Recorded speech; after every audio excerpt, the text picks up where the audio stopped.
Fais attention, Michel. Ouais, c'est bon, t'inquiète pas.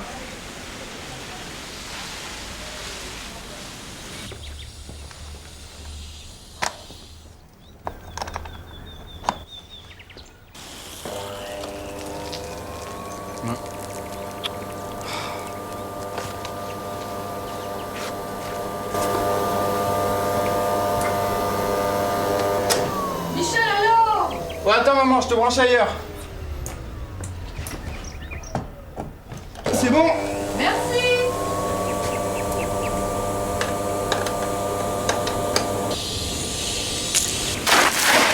Oh, Michel, tu peux pas faire attention. Ah mais je savais pas. Bah écoute, quand on branche une prise, il faut savoir où va le fil. Ouais papa.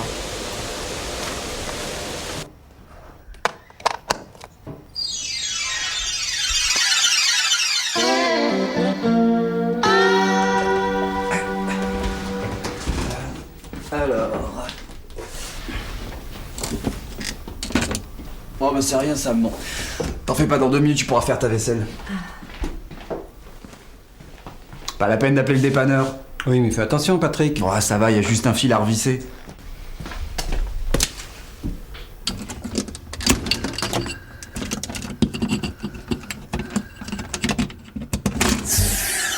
En touchant le fil, Patrick ferme le circuit avec son corps. Le courant traverse sa peau, suit ses nerfs, contracte les muscles, tous les muscles qu'il rencontre, jusqu'aux poumons et au cœur, pour provoquer l'asphyxie et l'arrêt cardiaque. Patrick est mort. C'est du moins ce qu'imaginait son père. Patrick, t'as coupé le courant? Pas la peine papa, j'en ai pour 1 seconde. Ouais, mais moi je l'ai fait. T'aurais pu t'électrocuter. C'est bon, ça devrait marcher. Rebranche papa. Ça y est, maman. Patrick et Michel veulent devenir électriciens. Ils vont entrer dans une formation professionnelle. Ils aiment bricoler, rendre service, réparer tout ce qu'ils trouvent. Oh, des amateurs. Ils vont enfin apprendre à ne pas plaisanter avec l'électricité qui tue chaque année en France plus de 150 personnes et à travailler dans un milieu professionnel en respectant la réglementation. Ils vont apprendre à maîtriser le risque électrique pour eux et pour les autres.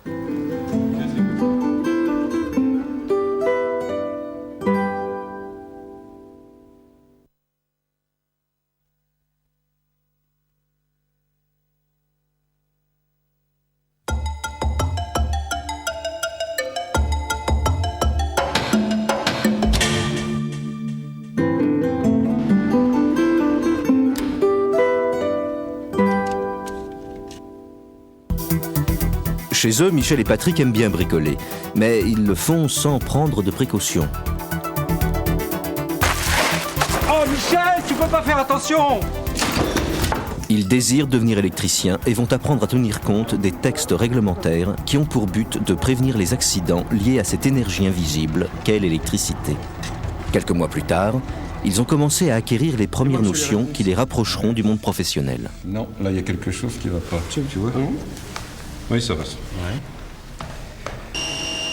Regardez, nous sommes dans une entreprise. Cette machine est sous tension. L'électricien qui doit effectuer un certain nombre de mesures porte les équipements de sécurité individuels. Chaussures de sécurité, lunettes, gants. Il se sert d'outils isolés. Rien qu'à voir ses gestes et son équipement, on peut deviner que ce professionnel intervient en présence de tension. Dans une situation de formation, les gestes et les équipements de sécurité sont identiques. Ok, vas-y.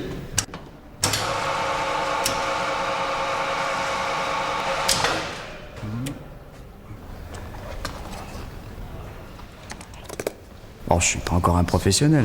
Avec tout ça, j'y ressemble. Papa serait content. Et ben voilà. Là, tu as des gestes de vrais professionnels. Eh.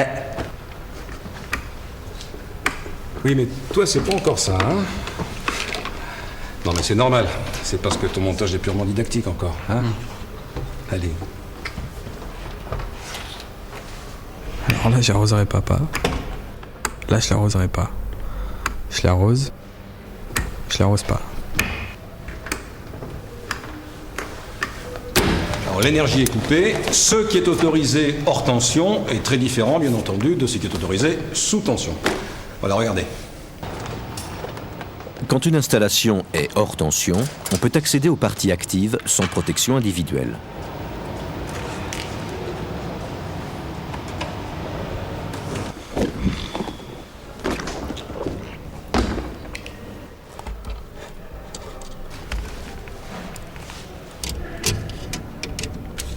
là, si on mettait le courant, aïe, brûlure, muscles contractés, poumons paralysés, paf, cœur arrêté. Monsieur, j'ai fini là. On peut essayer? Attends, je vérifie. C'est à moi de remettre sous tension, puis ça ne se remet pas comme ça, fais voir. Voilà. Comment vous voyez ça là? Bon, c'est une question d'habitude, à toi aussi tu sauras. La mise hors tension et la mise sous tension se font toujours selon des règles bien précises et strictement appliquées sur autorisation. Et si je respecte ces règles, ça peut me sauver la vie. Ah bah oui. La tienne et celle de tes voisins. C'est ce qu'on appelle la consignation et la déconsignation. Le prochain épisode vous en apprendra les règles.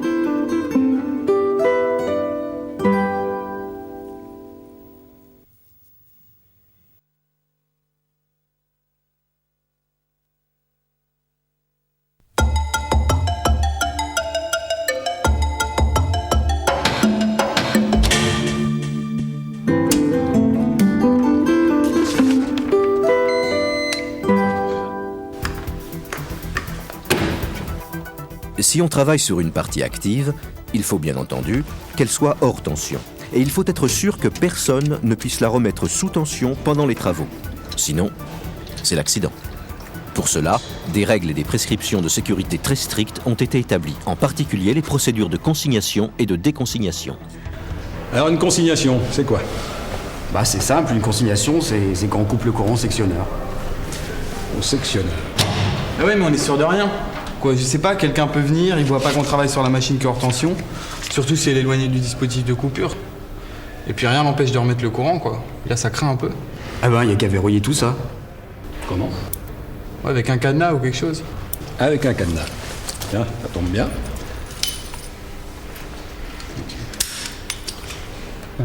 C'est là.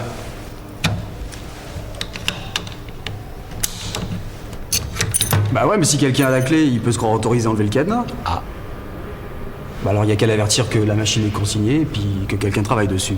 Mais comment? Bah, je sais pas moi, un écriteau. Un écriteau. Vous avez de la chance, voilà.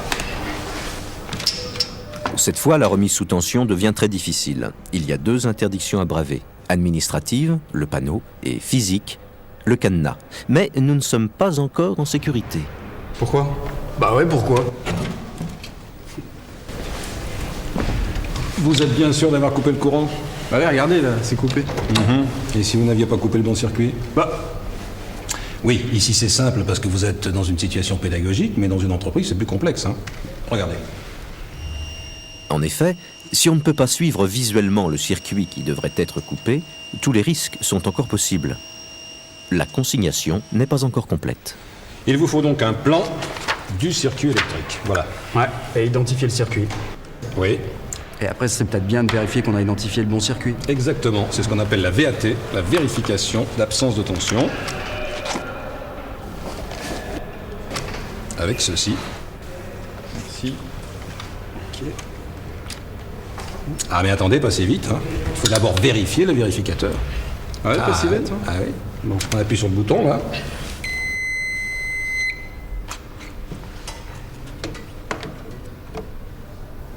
C'est bon, y a rien. Oui, c'est bon, sauf que qui vous dit que votre appareil n'est pas tombé en panne après votre vérification. Alors qu'est-ce qu'il faut faire? Il faut le vérifier. Encore une fois. Et voilà.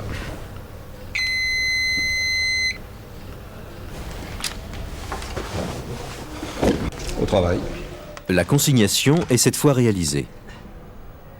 Les 4 étapes de la consignation ont été respectées. Coupure de tous les conducteurs actifs à l'aide du sectionneur, c'est la séparation. Verrouillage avec cadenas, signalisation de l'appareil consigné, c'est la condamnation. Identification du circuit isolé. Vérification de l'absence de tension.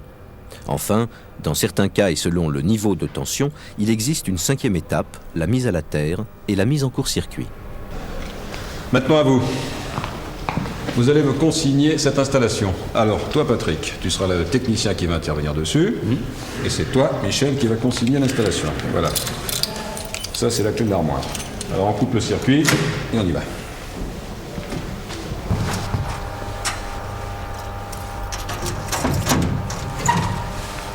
Voilà. Alors, je coupe lequel? Atelier sous système. Voilà. Je mets le cadenas.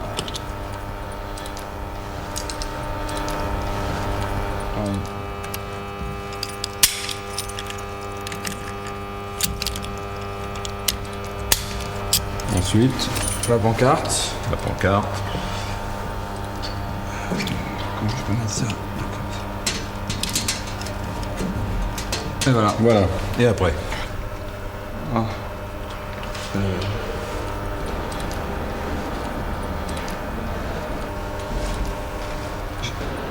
J'ouvre l'armoire. C'est déjà fait. J'ouvre le plan pour Oui, je vérifier préfère. si j'ai Je coupé le bon préfère. circuit.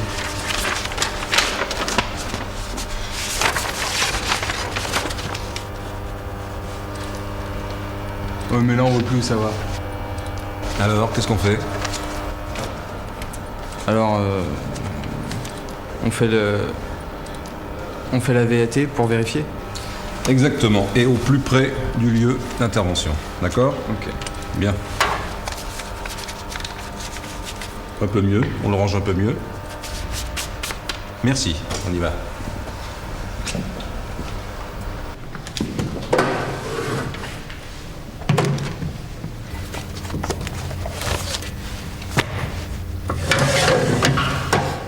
C'est bon, je peux ouvrir? Ah oui?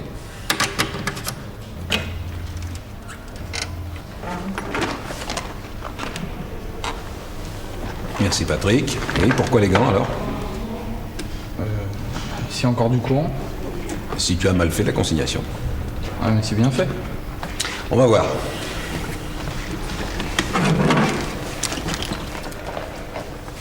Merci.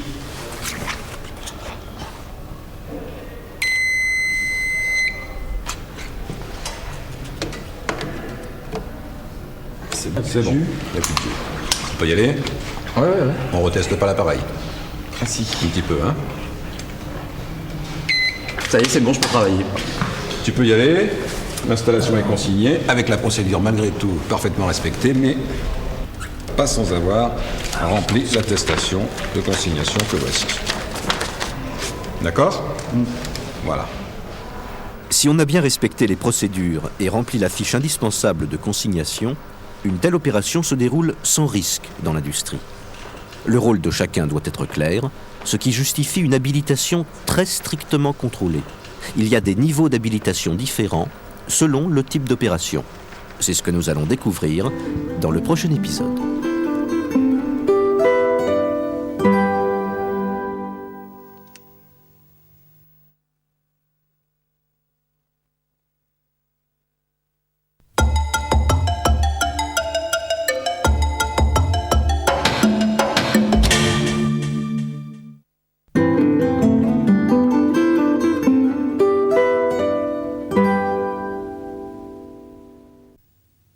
Michel et Patrick se sont livrés à une sorte de jeu de rôle.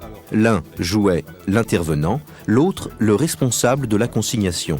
Ils n'avaient donc pas simulé le même niveau d'habilitation, bien qu'ayant le même niveau de connaissance en électricité. Quels sont donc ces différents niveaux d'habilitation? C'est ce que va montrer cet épisode. Au lycée, nous sommes dans un environnement d'apprentissage. Vous devez effectuer toutes les manœuvres nécessaires. Bien sûr, moi je suis là pour contrôler et puis pour vous préparer à l'habilitation. Mais dans une entreprise, vous en doutez, les choses sont un peu plus complexes et c'est ce que nous allons voir.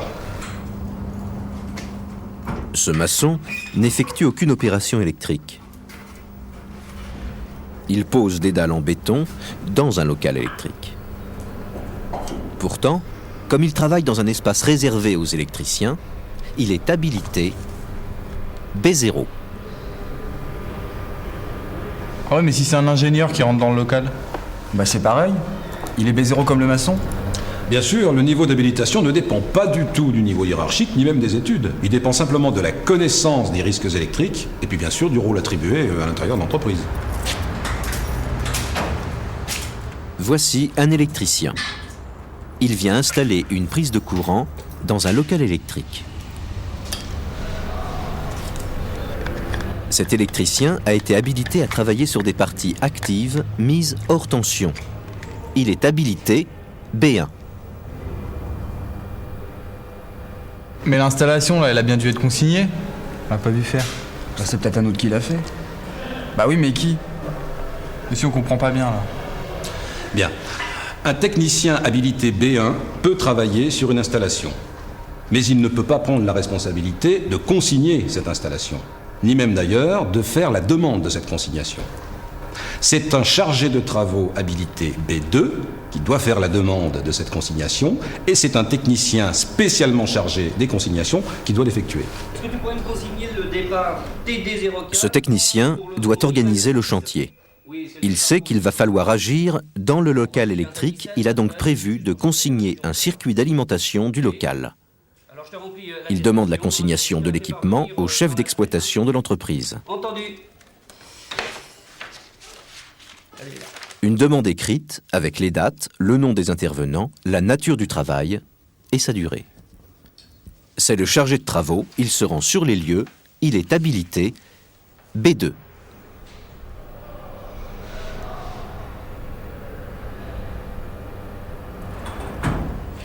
Ce technicien est le chargé de consignation et de déconsignation. Il est sous les ordres du chargé d'exploitation, mais il rend compte au B2 de sa consignation et de sa déconsignation.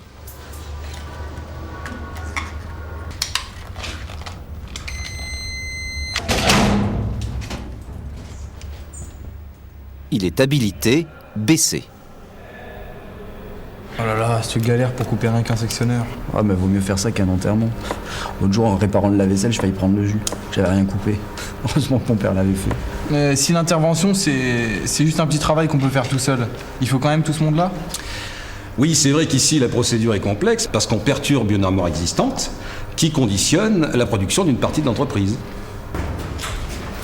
Cet électricien va effectuer une intervention ponctuelle.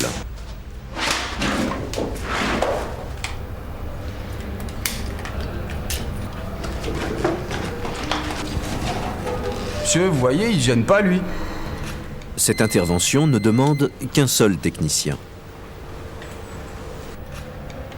C'est un chargé d'intervention et il effectue une consignation pour lui seul.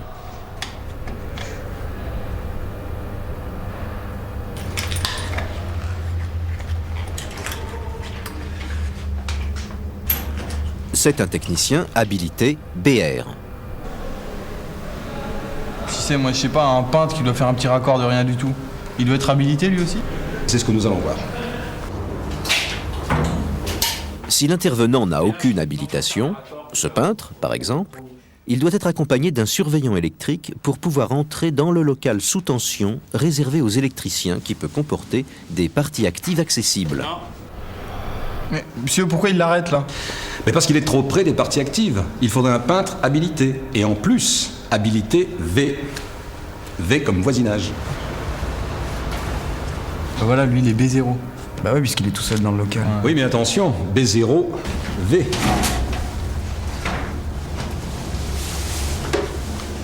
Ce peintre peut travailler à moins de 30 cm des parties actives d'une installation électrique restée sous tension. Il est habilité B0V.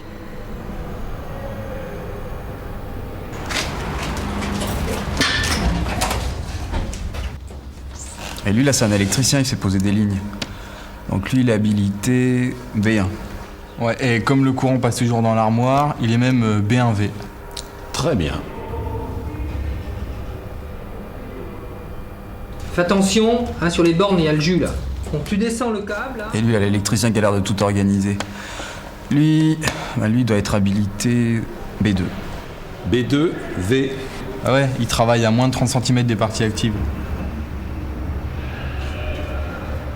Bon, là, vous avez compris. Bah, Ouais, enfin, on pourrait peut-être reprendre un peu parce que c'est pas toujours très clair quand même. Si vous voulez, vous savez, c'est très clair. Hein. Tout est dans le recueil. Hein? Bon, on va quand même reprendre.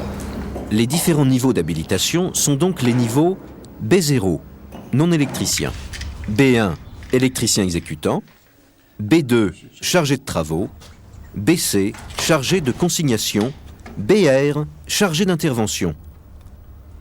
Seuls les BR et BC peuvent effectuer des opérations de consignation, mais le BR de façon locale et pour lui-même seulement.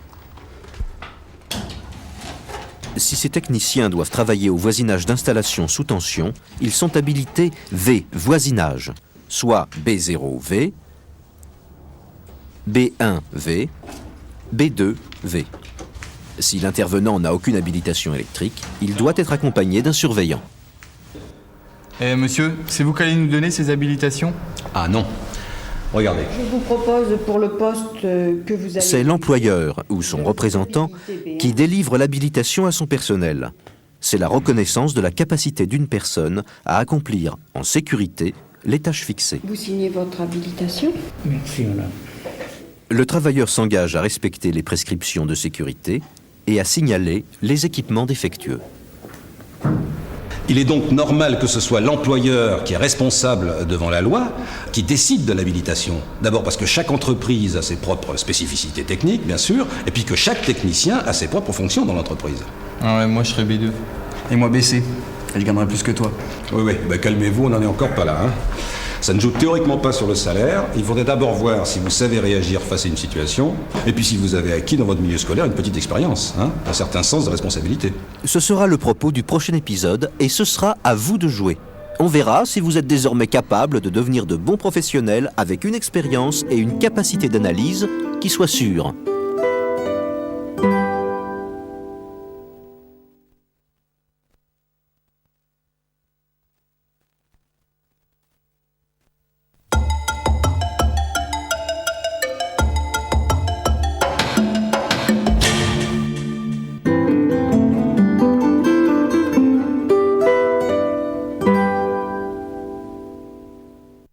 B0, B1. B2. Ouais, c'est moi là. BC. BR. Michel et Patrick semblent avoir compris le principe des habilitations et des règles de sécurité et de consignation. Et vous? Êtes-vous de futurs bons professionnels? Nous n'allons pas tarder à le savoir.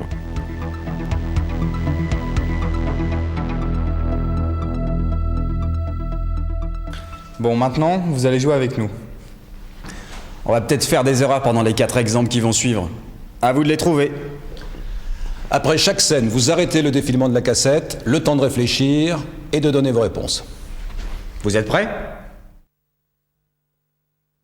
Alors, à votre avis, c'est sous tension? Bah. Et puis, j'ai mes gants, mon matériel isolé, mes lunettes. Allez, on y va?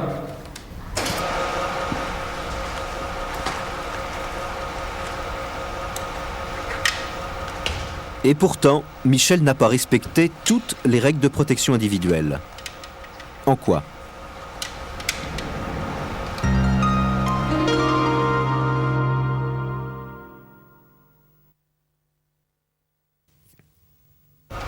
La chaînette en argent, hyperconductrice, pouvait amener le courant jusqu'à Michel et l'électrocuter gravement.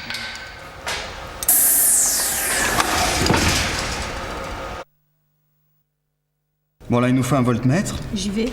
Ok. Pour le temps qu'elle revienne, je vais consigner la machine. Facile.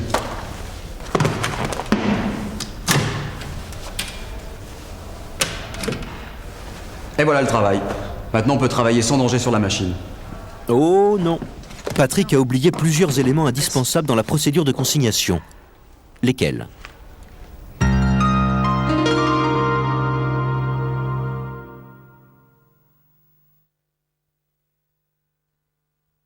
Et voilà le travail. Maintenant, on peut travailler sans danger sur la machine.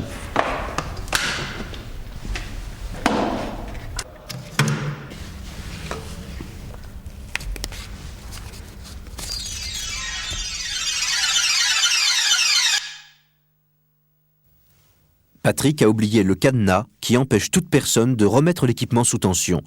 Il a aussi oublié de faire l'identification et la VAT. Voilà. Alors j'identifie le circuit.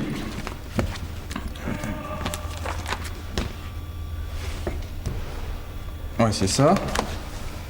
Et maintenant, je fais la VAT.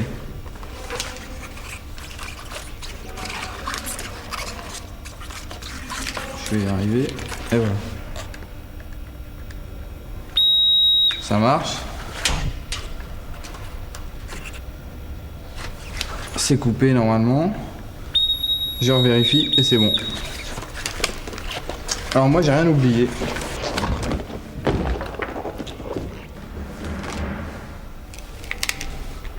C'est parti. Michel ferait bien de se méfier. Il a fait une erreur. Laquelle?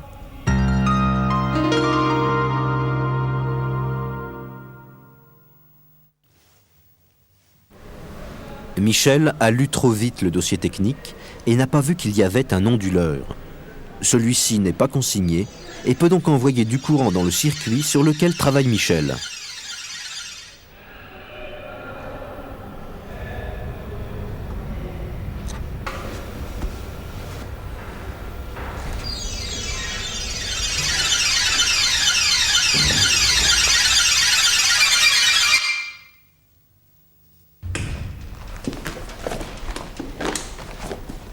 Bonjour. Bonjour.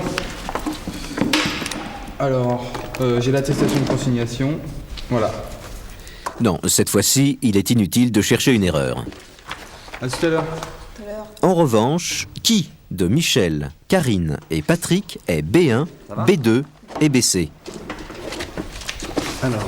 Voilà le plan, le disjoncteur, l'autorisation de travail. C'est ce que tu as à faire. Ok.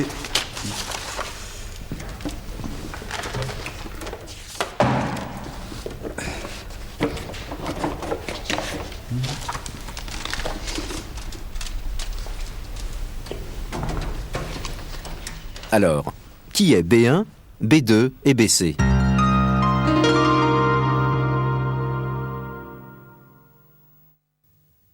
Bonjour. Bonjour. Michel est BC, le technicien habilité pour réaliser la consignation. Voilà. Karine est B2 Le disjoncteur, l'autorisation de travail. C'est ce que tu as à faire. et Patrick est B1. Alors, vous avez trouvé toutes les erreurs? Vous avez tout juste? Au cours de votre scolarité, vous avez acquis toutes les bases pour devenir des électriciens professionnels avertis. Vous saurez maintenant appliquer toutes les procédures de sécurité pour vous et pour les autres, bien sûr. N'oubliez pas que la sécurité est la composante essentielle de votre compétence professionnelle.